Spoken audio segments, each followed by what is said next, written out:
Shall we do this with a former NFL and BYU linebacker, David Nixon? Heard of him. I think we shall. Hey. Welcome to the show. But welcome to your home, your new home. This is the new home. It's also my home. This is where we film AFR as well. Yes, it is. So I'm glad we're cohabitating here. We feel like you guys enter our space, but that's. But this is it's a beautiful look. The couches, you guys have dressed up very nicely. Yeah, we did this. There was no we don't do any of this. We just show up. We have an amazing crew. All right, we've got a lot to talk about because. Oh my gosh. There are a ton of injuries on the BYU football team right now. We were talking late into the night after the win over Wyoming about this and how much it's going to affect BYU going into the Utah State game and then into Notre Dame and Arkansas. So let's go ahead and start there. We think that a bunch of guys are going to come back for Utah State, certainly by Notre Dame. So, I mean, on a scale of 1 to 10, what's your level of concern for the BYU defense specifically with injuries? Listen, if there's anything we learned in the past, and including this year, is that it really is a next man up mentality. I remember looking out on the field against who we even played last week, Wyoming, and there were names I'd never even recognized. And we were trying to look, and they weren't even the 2 deep. These are kids who are in the 3 deep. And that's kind of been the mentality is somebody's got to step up because this has been, unfortunately, it's been an ongoing theme for the last few years for BYU is injuries, right? And especially with the brutal schedules BYU has played, including this year with Baylor and Oregon back-to-back. And so, you know, it's one of those things where, fortunately, the backups have come in and played pretty well. And you look at the production that they had this last week and pretty happy with how it all played out. But, man, I don't know what it is. BYU's got to find a way to keep their guys healthy because it's a joke, honestly. It's crazy. Yeah, it's tough, and I'm not sure what you can do about it. We've talked about this in years past with strength and conditioning. BYU emphasizes all that to avoid injuries, yet the game is violent.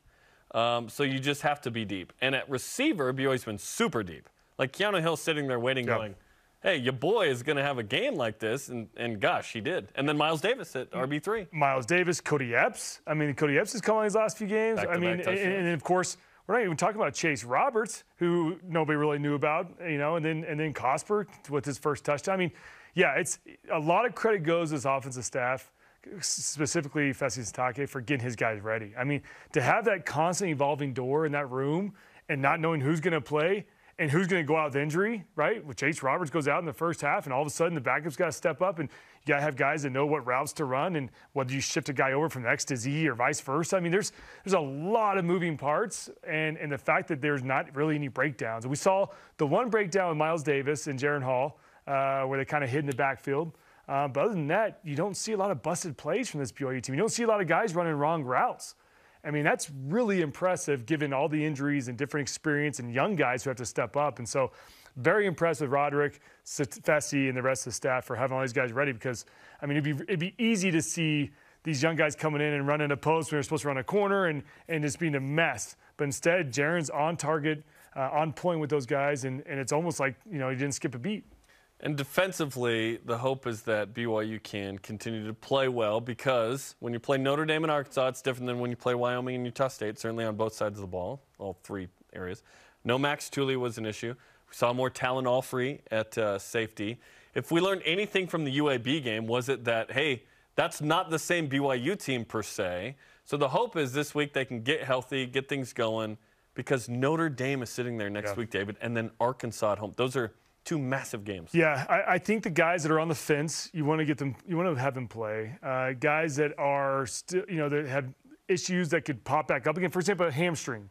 You don't want to push a hamstring a week early, right? So no Puka this week. I don't think you play Puka. Yeah, we'll see if we see him against Notre Dame and Arkansas. Yeah, I mean, in the hamstring injuries, those are always so different. I mean, it depends on the player, right? Some of them are pretty bad tears, some are just tweaks, and they all classify them as a hamstring pull, right? So you just never know the severity of it. But I think guys that are on the fence, you sit them because fortunately for BYU, you've seen the experience and you saw guys step up last week. I think with Utah State, with their struggles this year, I think you can get away with playing guys, the second and third string, to show they can play against Wyoming. And I'm not trying to downplay the Utah State team because they're going to come in fired up, no question. They do every year. I mean, this is their Super Bowl, especially given their record right now. This is a huge game for them to knock off a ranked opponent. But I think with what BYU's shown on film and the backups, I think they can get away with playing their second and third stringers that have shown they're very capable. What an interesting situation at the wide receiver and running back positions right now. We've been asking, okay, who's RB1, who's wide receiver 1? Let's start with the wide receivers. I mean, crazy as it sounds, like if you told me all right, BYU's going to roll out Keanu Hill, Cody Epps, and Braden Cosper on Thursday night, I wouldn't bat an eye. I'd be like, all right, it's all good. That's crazy thinking of no Puka Nacua, no Gunnar Romney, no Chase Roberts. Now, we think Gunnar Romney and Chase Roberts are going to play. Who's wide receiver one? Because we all think Puka is like the best receiver, but he's not healthy. So who is that guy right now? I don't think we need a guy. I mean, you look at Puka, the fact that he was wide receiver one, no question going into the season, he goes down, and all of a sudden by committee, the wide receiver group by committee has stepped up. And I think, it's nice to have a wide receiver one that's obviously better than the others because defenses have to game plan for him, right? They've got to roll coverages. You've got to double team, which opens up anywhere else on the field.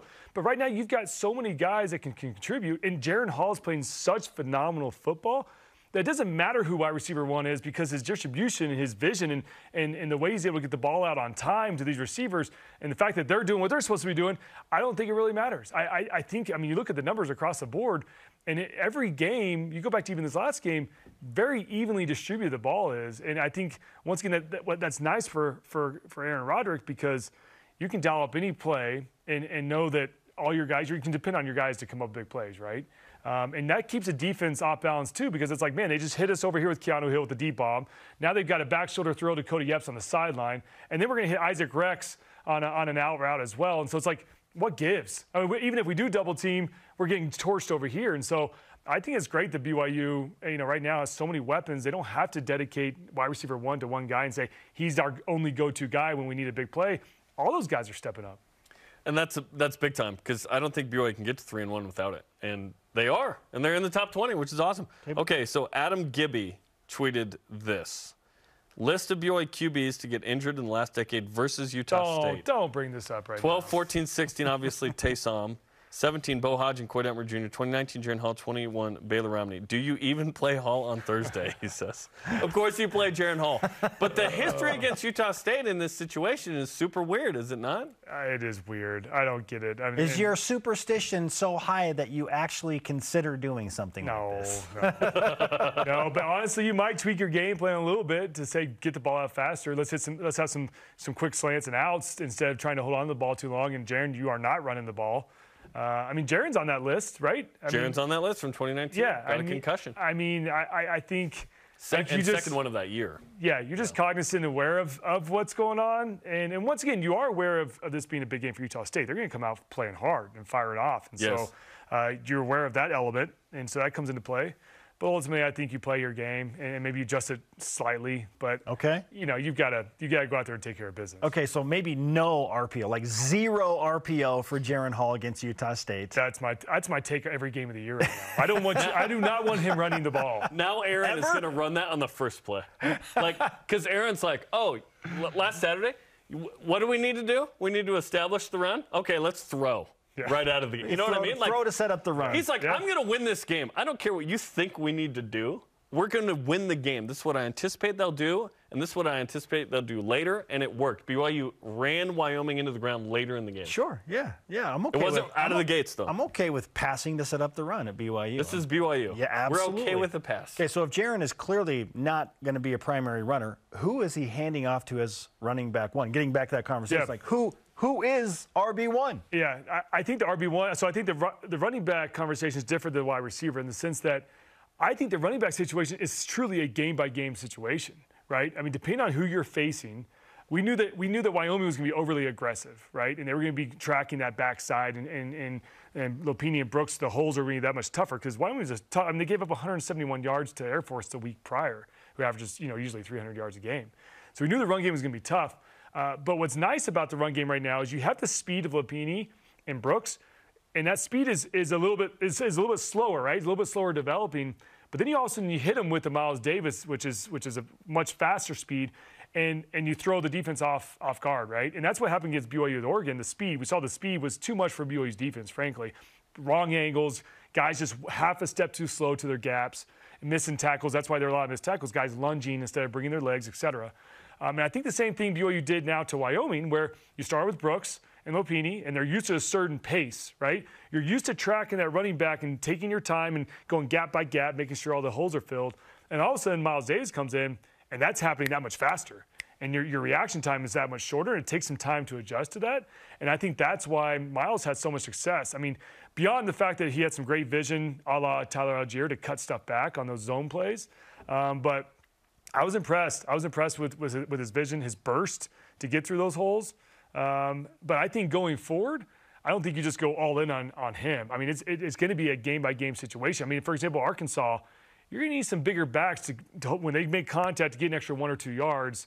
But then you bring in some speed with Miles Davis in certain situations, and you try to gash him that way. And so change of pace. I don't think you go all in on one of the backs and say, no, you're RB1. I mean, we even saw that in game 1 with USF. Lopini contributed, right? But I do like the fact that you now have this element, the whole thunder and lightning you hear, right? I think Miles brings that. And I think that's what's exciting for this offense is it's been missing that speed. And now, they were trying to supplement that with Puka on the jet sweeps and fly sweeps, try to get that speed on the outside to hit the outsides. And now you get that with Miles Davis. So we'll see how that kind of continues to play out. Is it easier as a linebacker to prepare for a running back by committee approach? Harder? No, it's much harder. Okay. Much harder, yeah. When you have one back, you spend all week watching that film of his tendencies, his footwork, how he hits the holes, his pad level, et cetera. There's a lot of stuff you watch. But now you got to watch triple the film when you got Lopini and Miles Davis and Brooks. And so it makes it that much tougher. And once again, now you have to adjust to the speed of the game because they all play a little different. And the way they attack is a little different. And so it makes it that much more difficult. So, triple the film on a short week as well. So that's interesting as well. Okay, as we look ahead, because we knew that Wyoming and Utah State, these were games that BYU needs to win at home, obviously, handle them. Heavy favorites, 24 right now with Utah State. Whoa. Notre Dame and Arkansas sitting there. How are you feeling about BYU's chances in those games, given the injuries, given where BYU's at right now? I like BYU's chances. I think Jaron Hall is playing elite level quarterback. I mean, amen. You put out the tweet where he's not turning the ball over. Knock on wood, right? I mean, right now the offense is taking care of the ball, which is, the number one goal in offense is don't turn the ball over. But injury-wise, BYU's basically played without Puka all season. It sounds like Gunnar Romney should be right around the corner, according to Kalani, right? And so I think you add that weapon back in. But I'm confident. I think. Notre Dame is not really the Notre Dame we maybe thought they were, especially with their injuries they've had.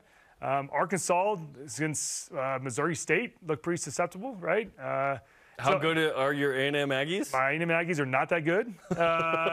So that had a close game. I think BYU has a really good shot at these, obviously Utah State, but then moving on those 2 games. And once again, it'll be a lot of these injuries. Can guys come back? And can they stay healthy through this stretch? And that's the biggest question mark. And frankly, guys, that's been the storyline for the last 3, 4, 5 years is can BYU stay healthy with these tough, brutal independent schedules? And so far, they've somewhat passed and almost failed in certain instances. And in order for BYU to get through, they've got to get some of these guys back and stay healthy. I mean, that's the name of the game. The number one guy for that is Jaron Hall. 100%. As long as Jaron Hall is starting for BYU, you got a shot. Well, and he's the best QB in every game on the schedule. 100%. And BYU has shown they can overcome injuries in other positions. But, we also showed in the last few years the quarterback position. Baylor Romney came in and played well. That the quarterback position struggles whenever you bring the back up. And so 100% Jaron's got to stay healthy. All right, I'm going to make you feel better as you get ready for AFR tonight, okay, with the injury situation. I said this to Jeremy yesterday. Gunnar Romney, Chase Roberts, Max Tooley, Earl Tuioti Mariner, Caleb Hayes, all expected to be available for Thursday. Okay, so just let's go. Take some good That's some welcoming news. Take some good mojo into AFR tonight, man. We love that news. Thanks for hanging out with us, David. Yeah, always fun. Thanks, guys.